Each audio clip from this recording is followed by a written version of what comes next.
नमस्कार दोस्तों। नमस्कार किसान भाइयों, एक बार फिर मैं आपके सामने उपस्थित हूँ कुछ महत्वपूर्ण जानकारियाँ को लेकर, जिसे आप अपना कर अपनी फसल का भरपूर उत्पादन ले सकते हैं। आप देखेंगे ये वीडियो में आगे जो बता रहा हूँ, उसमें आप फसल का खेती में किन किन छोटी छोटी चीज़ों को अपना कर उत्पादन ले सकते हैं।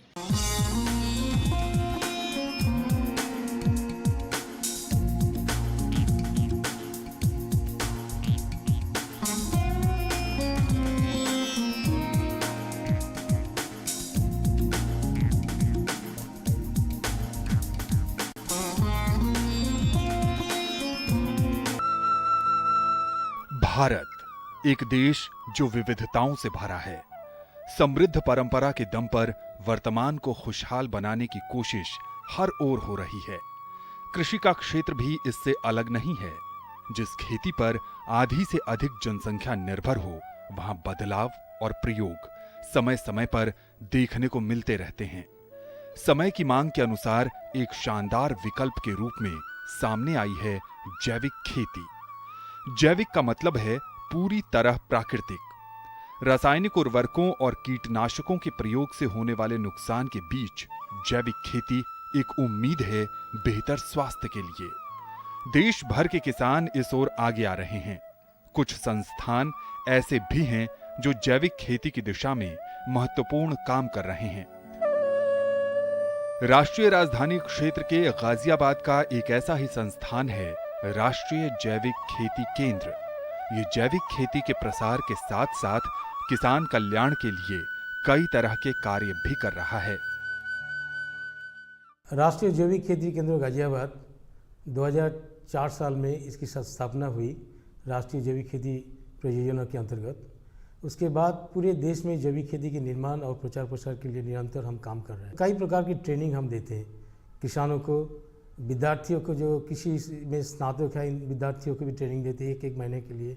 उसमें जैविक खेती की हर चीज़ के ऊपर हम उनको बताते हैं कैसे इसकी जैविक खेती की किया जाना चाहिए, उसकी इनपुट का कैसी प्रोडक्शन होंगे, उसकी गुणवत्ता की नियंत्रण कैसे करेंगे, हर प्रमाणीकरण कैसे करेंगे, हर चीज़ के ऊपर विद्यार्थियों को हम बताते हैं। एक महीने की प्रशिक्षण होते, किसानों को सीधा प्रशिक्षण देते हैं।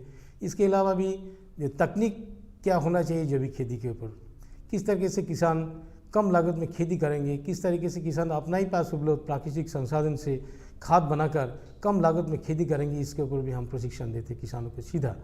और इसके ऊपर एक तकनीकी डेवलपमेंट भी हम लोग किया है, वेस्ट डिकम्पोजर कल्चर विकसित किया है। पूरे देश में सभी किसान भाई इसको लगभग यूज़ कर रहे हैं। अभी तक लगभग 20 लाख किसान इसका उपयोग कर चुका है। ये जो वेस्ट डिकम्पोजर कल्चर है, इसका बीज उपचार कर सकते हैं, जिससे काफ़ी अच्छा जर्मिनेशन होगा। इस वेस्ट डिकम्पोजर कल्चर से आप जो भी आप प्राकृतिक संसाधन आपके पास है, उससे आप खाद बना के उसका उपयोग कर सकते हैं। जैविक खेती के कई लाभ हैं। इन फायदों के कारण ही हर कोई इस ओर आकर्षित हो रहा है। जैविक खेती में चूंकि रासायनिक उर्वरक और कीटनाशकों का इस्तेमाल नहीं होता है, ऐसे में किसानों के लिए एक बड़ी समस्या ये भी है कि फसल की पैदावार बढ़ाने और भूमि की उर्वरा क्षमता को बनाए रखने के लिए क्या करें। ऐसे में राष्ट्रीय जैविक खेती केंद्र गाजियाबाद की पहल ने किसानों के लिए संभावनाओं के नए द्वार खोले हैं। यहाँ वेस्ट डिकम्पोजर का निर्माण किया जाता है। ये वेस्ट डिकम्पोजर खेत में पड़े फसल अवशेषों को ही प्राकृतिक उर्वरक में बदल देता है, जो कई मायनों में बेहद खास है। ये जैविक खेती के फायदे ही हैं कि कुछ नौकरी करने वाले लोग भी अपना रोजगार छोड़कर इस ओर न सिर्फ आकर्षित हुए, बल्कि इसे ही जीवन का आधार बना लिया। इसका ही एक सफल उदाहरण है पंकज कुमार। 24 सालों तक लगभग मैंने नौकरियां की है और इसी दरमियान मेरे मन में जैविक खेती करने की इच्छा उत्पन्न हुई। दरअसल इसके पीछे कारण ये था, मैं लगातार पढ़ रहा था किसानों के आत्महत्या के बारे में, किसानों को होने वाले लगातार घाटे के बारे में, मिट्टी में जो रसायन का लगातार उपयोग हो रहा है, उससे होने वाले नुकसान, स्वास्थ्य एवं समाज को होने वाले नुकसान के बारे में मैं लगातार पढ़ रहा था। और मैंने देखना शुरू किया अपने जैसे इंटरनेट है और पत्र पत्रिकाओं में, तो जैविक खेती मुझे लगा कि ये एक अल्टरनेट या एक ऐसा हो सकता है जिससे किसानों की आय में भी बढ़ोतरी हो, जो हमारी कृषक भूमि है उस भूमि के स्वास्थ्य में भी सुधार हो। फिर मैंने निश्चय किया कि अब मैं जॉब छोड़ के खेती करूं और लोगों को एक मतलब मॉडल पेश करूं कि दूसरे किसान भी इसको देख के इसको अपनाएं और थोड़े जागृत हों, क्योंकि एक रूढ़िवादी तरीके से वो करते आ रहे हैं। धान के बाद गेहूं के बाद धान, और लगातार रसायनों का लगातार प्रयोग, जिससे ज़मीन जो कि उर्वरा शक्ति भी चली गई है और ज़मीन सारे ख़राब हो गए। तो इस संदर्भ में मैंने ये एक ज़मीन जमा पे लिया। अब आप सोच रहे होंगे कि इतने छोटे से पैक में वेस्ट डिकम्पोजर से कितना उर्वरक तैयार किया जाता होगा और इससे खाद तैयार करने की क्या विधि है। तो जनाब, ये बहुत ही सरल प्रक्रिया है और बेहद फायदेमंद भी। ये 200 लीटर पानी है, इसमें हम अब गुड़ जो है घोल रखा है, ये गुड़ को हमने पहले घोला है, अब इसको छान के इसमें डाल रहे हैं। अब इसको हम पहले चलाएंगे, एक बार पहले गुड़ को मिलाएंगे।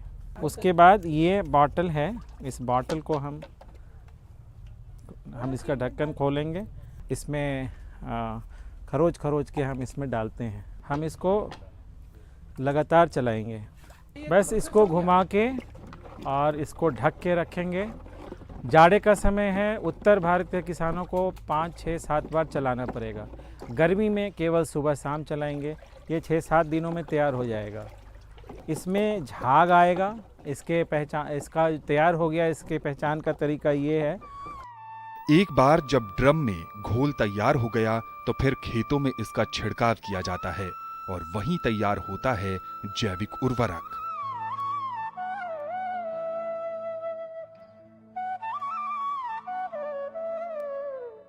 खेत में जितने भी सूखे पत्ते हैं, घास है, फूस है, आप उसको जलाते हैं। जलाने की कोई ज़रूरत नहीं, मैंने आज तक नहीं जलाया। जितने भी मेरे पास वेस्ट मटेरियल हैं, जैसे केले के पत्ते हुए, मेरे खेत में केले हैं, या और भी अरहर के पत्ते हैं, या मैंने जो भी फसल उगाई हैं उनके सूखे अवशेष हैं, उनको खेत में ही डालकर और इसी वेस्ट डिकम्पोजर के घोल से उसके ऊपर छिड़काव करता हूँ और वो ये सारा कार्बन ह्यूमस बन जाता है। जैविक उर्वरक से भूमि में केचुआ की मात्रा बढ़ जाती है। केचुआ अपने आप में भूमि की उर्वरा क्षमता को बनाए रखने में अहम भूमिका निभाता है। भूमि की जुताई भी केचुआ प्राकृतिक ढंग से खुद ही करता रहता है। यही वजह है कि पंकज को अपने खेतों को लंबे समय तक जोतने की जरूरत नहीं पड़ी। जो हार्ड मिट्टी थी वो मुलायम हो गई। मैंने पहली बार जुताई के बाद अभी तक पौने 2 साल में कल पहला ट्रैक्टर वहाँ पे लगाया है आधे बीघे में, क्योंकि वहाँ मिट्टी को बहुत महीन करनी है।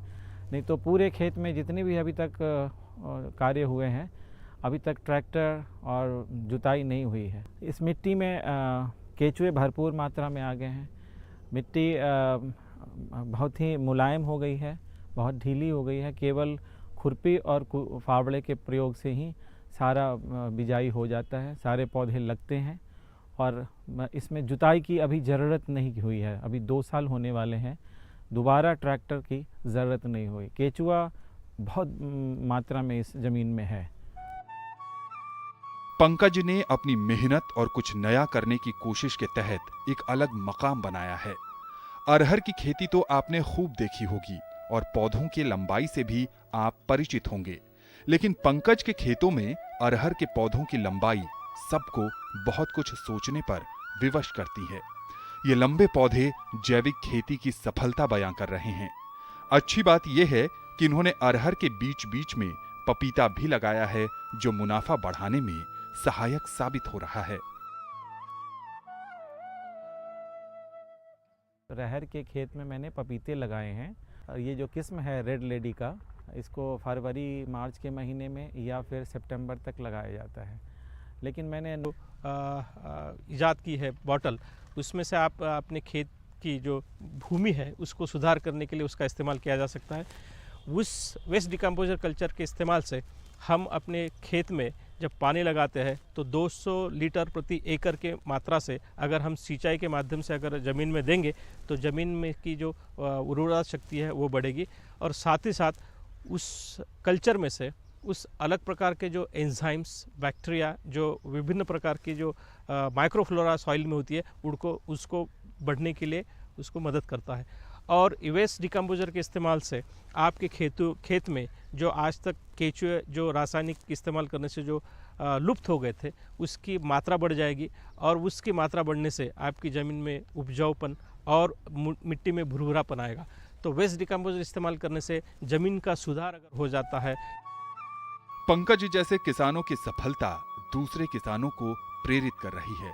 यही वजह है कि दूर दूर से किसान जैविक खेती और वेस्ट डिकम्पोजर से संबंधित जानकारी लेने गाजियाबाद के इस राष्ट्रीय जैविक खेती केंद्र में